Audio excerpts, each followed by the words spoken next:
He accepted the opportunity and did exactly that. If they didn't get it there, that had to feel that they would come back and try it on fourth down. And that'll cut the lead down to 28.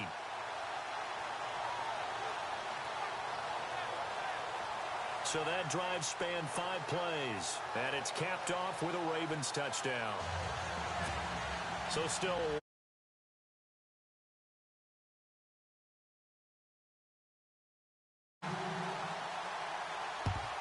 And the Cowboys are able to recover. Fourth quarter.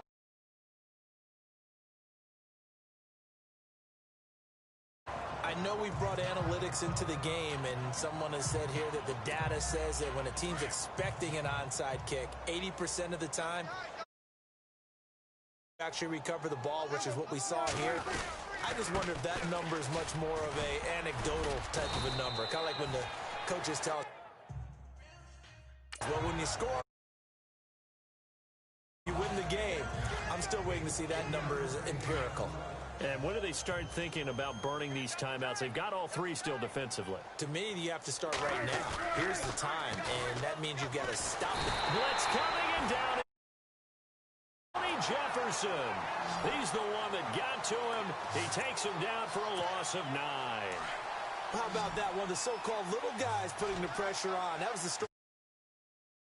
We often call that a lightning blitz. Here's Prescott.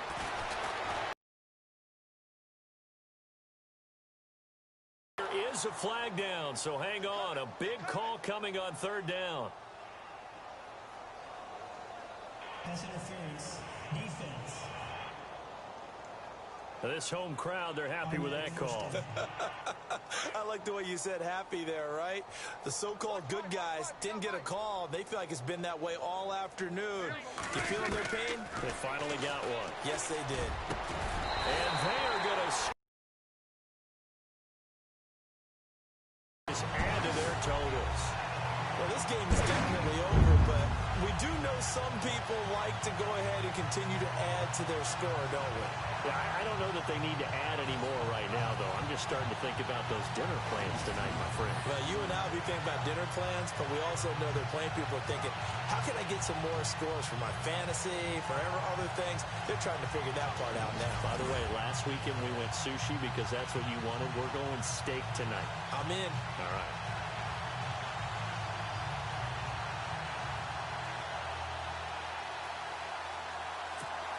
Bailey now for the extra point.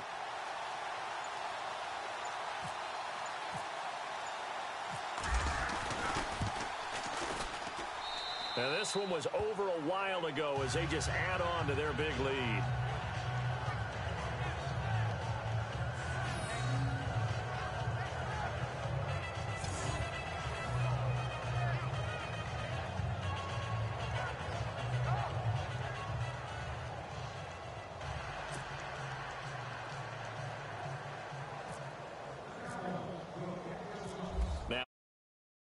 Will kick it away.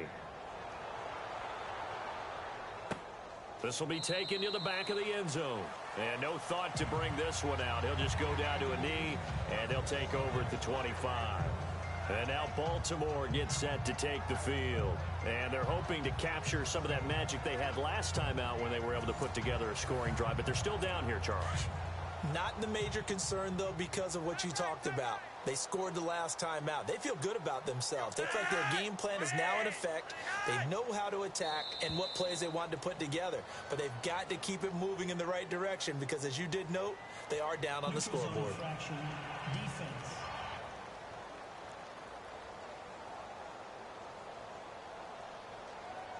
Jumpy on the right side of the line. Sometimes when you're on the end, a little bit farther away from the ball, any type of movement will get you to jump, and that's exactly what happened there. From the gun, Flacco. That's into the hands of Wallace over the middle. And he'll be brought down shy of the 40 at the 38-yard line. 8 yards on the pickup there, and it moves the sticks. That was a nicely run slant route, and what the receiver's trying to do is make the defender think he's going upfield for a deeper route, and then breaks it off, usually after about 3 to 4 steps, and cuts towards the middle of the field. And now what he's trying to do is use his body to keep the defender away from the football and give the quarterback a really nice target.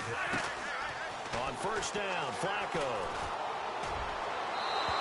And that's going to be incomplete. Ben Watson was the intended target. That'll bring up second down. Sometimes the coverage is so good, no matter what you're doing on offense, you just can't shake anyone free. They try their best to find someone open, but they took away every passing alley, every angle, and shut the play down.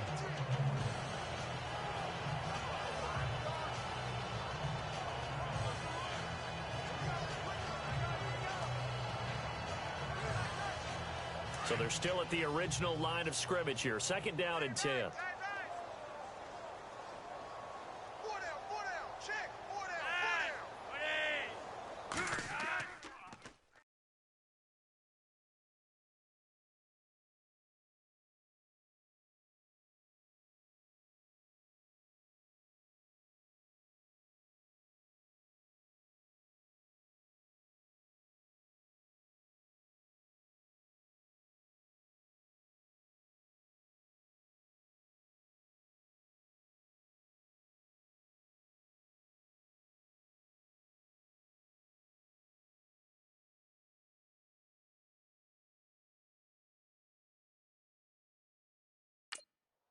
Flacco from the gun. Oh, look over the middle, and he's got Perriman. And able to get this one across the 45 before he's brought down. Flacco to Perriman, and the Ravens have a first.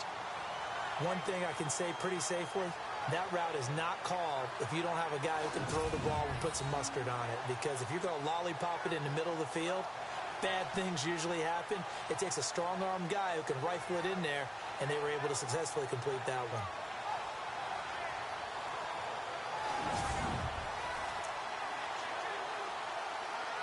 And this will probably be the final play before the 2-minute warning. Time for a break. We'll come back and wrap up garbage time after this.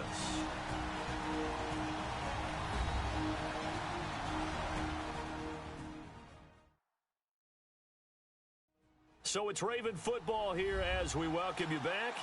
And let's see what they've come up with offensively after having time to talk it over.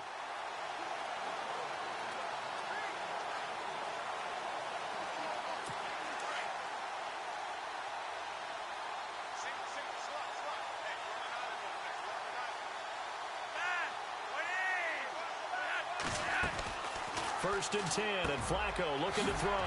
Quick throw, that's complete on the inside slant. And he's brought down. Another nice gain, 13 yards that time, and another first down. Operating off play action, Flacco. And Watson has it right side. 20-yard line. Chewing up big yardage, another nice gain there. This one goes for 20. Here's Flacco. This will be caught just inside the 10. And now they're inside the 10 as he's brought down at the 9.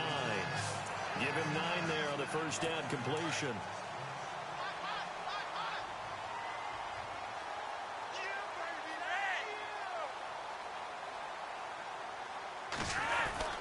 Flacco will take to the air again. His pass caught at the 4. And the stop will come inside the 5 at the 4. A 5-yard gain, and now they're set up first and goal.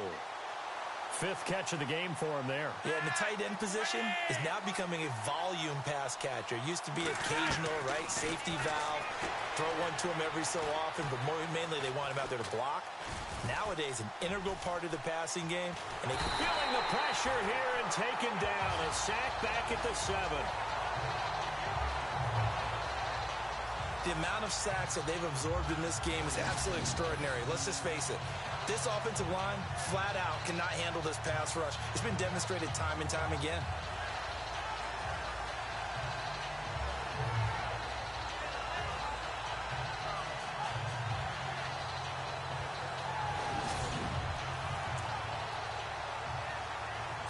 And the 8th play on this drive coming up.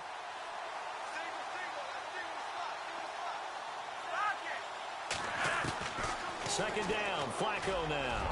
And too much on that one. It's out of the back of the end zone, incomplete. Ben Watson was the intended target, the tight end.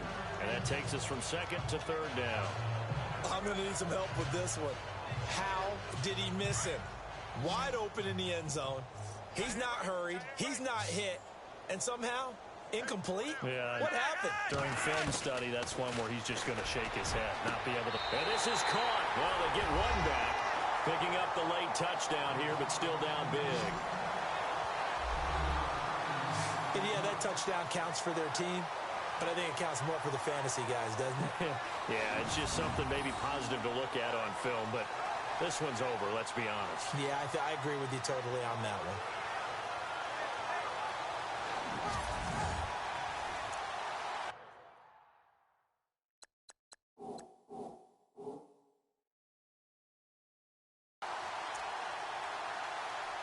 Tucker now for the extra point.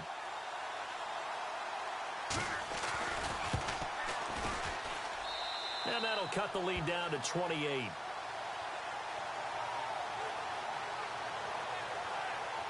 So that one a pretty time-consuming 10-play drive. And it's capped off by the Baltimore score. Here's Tucker now out to kick this one away. Here comes Ryan Switzer to return it. And he'll take it past the 25 and up to the 28-yard line. Dez Bryant now, he gears up to help lead this offense again.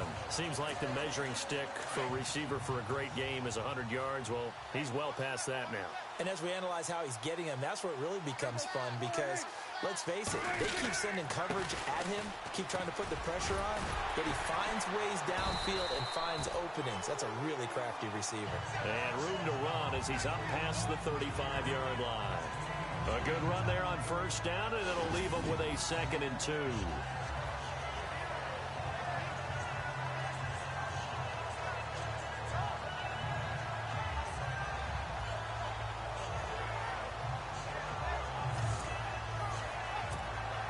And we're hitting the end of this one, and it looks to probably be the final play. Well, partner, there's something special about a game in the snow. Just always fun in these elements, although a little chillier up here in the open-air booth. The only thing that's not fun is that we got the mid-game notification that our flight was canceled tonight, but we'll deal with that later. It was really a fun game to watch, though. It was, and there is something special about games played in the snow because the element of you don't know how they're going to handle the ball, if someone's going to make a dramatic play just out of nowhere, and all of a sudden it just changes the course of things. But a big shout out to our crew to make sure that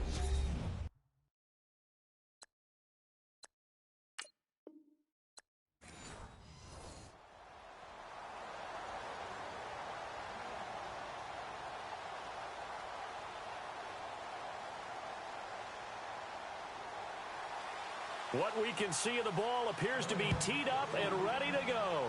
And off we go from M&T Bank Stadium. And this will not be returnable. It's out of the back of the end zone for a touchback. Stepping into your screen as the Cowboys offense takes the field is quarterback Dak Prescott. And in 2017, I guess you had to expect some regression to the mean, so to speak, after everything seemingly went right for him as a rookie. What did you think of his sophomore campaign? regression to the mean? I saw your eyes kind of give that look like, what are you talking about, kid? You know, educationally, maybe I didn't ramp up to yours. Come on. Regression to the mean? Your education's way past mine. I think what you're saying is everything did go right for Dak Prescott and the Cowboys a season ago. Yeah. Went 13-3. He was incredible. You're exactly right. There had to be some change up. Remember, Ezekiel Elliott didn't play a full season. That hurt them a little bit on offense. Dak had to take on more. I thought he got better as the season went on. I expect big things from him in 2018. Yeah, because the yardage and TDs were only slightly down. The interceptions, though, they grew from 4 to 13 from 2016 to 2017. A good pickup there, 22. One of the selling points of the in route is it gives the quarterback a really nice sight line to his receiver and almost on a direct shot able to throw the ball into the middle of the field and have a great chance of success as they did on that play.